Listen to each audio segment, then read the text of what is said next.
सिंध के लाखों अहल नौजवानों को नाअहल करार देने की कोशिशें करने वाले इदारे IBA सखर की अपनी सर्टिफाइड नाअहली अया हो गई। क्या सिंध हुकूमत और IBA सखर में कायम कार्टेल की अब कोई अहमियत बाकी रहेगी? कई सवालात ने जन्म ले लिया। अब हिसाब कौन देगा?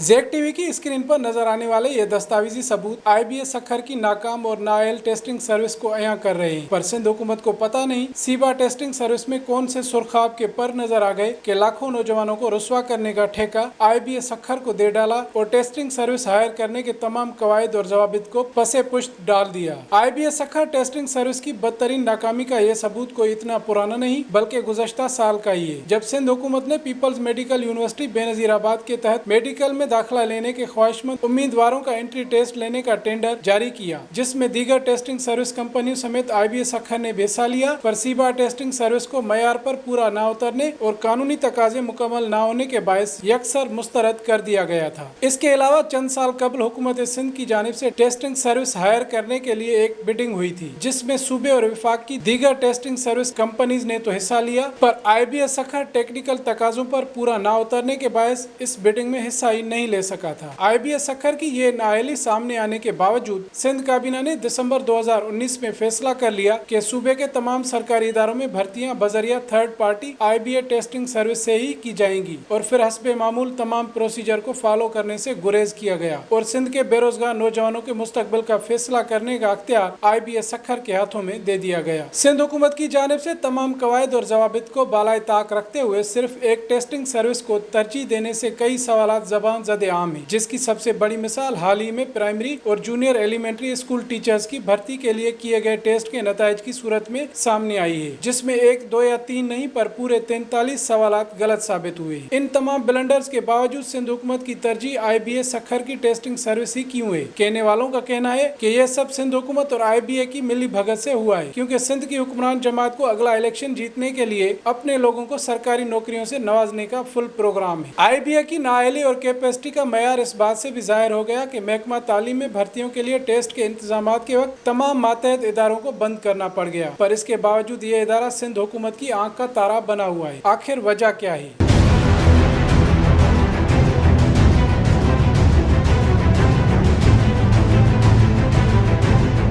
एक तरफ IBA की नाअहली दर नाअहली अया होती रही तो दूसरी तरफ सिंध हुकूमत का दस्ते शफकत इसी इदारे के ऊपर रहा, जिसकी एक और मिसाल वर्ल्ड बैंक की जानिब से सिंध में रेस्क्यू सर्विस 1122 शुरू करने के हवाले से कंसल्टेंट के दिए गए इश्तिहार को कैंसिल करके कवायद और जवाबित को नजरअंदाज करके समरी CM को इरसाल की गई और IBA सखर के मातहत भर्तियां करने की सिफारिश की गई। इस तमाम सूरत हाल के बाद कई अहम सवालात जन्म ले रहे हैं। नंबर 1, सिंध हुकूमत नाअहली साबित होने के बावजूद IBA पर इतना मेहरबान क्यों है? नंबर 2, क्या प्राइमरी और जूनियर एलिमेंट्री स्कूल टीचर से हालिया टेस्ट मयार के मुताबिक ली गई है? नंबर 3, क्या IBA टेस्ट में सामने आने वाली 43 गलतियों से हालिया टेस्ट मुतनाज़ा नहीं बन गया? नंबर 4, क्या सिंध हुकूमत और IBA की मिली भगत से अक्सर गैर मुतल्लिका सवालात पर मबनी टेस्ट नहीं लिया गया? नंबर 5, क्या सिंध हुकूमत IBA सखर के मयार, एलियत और टेस्टिंग कैपेसिटी से वाकिफ है? नंबर 6, अगर IBA सखर दूध की धुली हुई है तो फिर IG सिंध ने एलियत और शफाफियत पर सवालात क्यों उठाए? नंबर 7, अगर IBA सखर का टेस्टिंग मयार इतना अच्छा है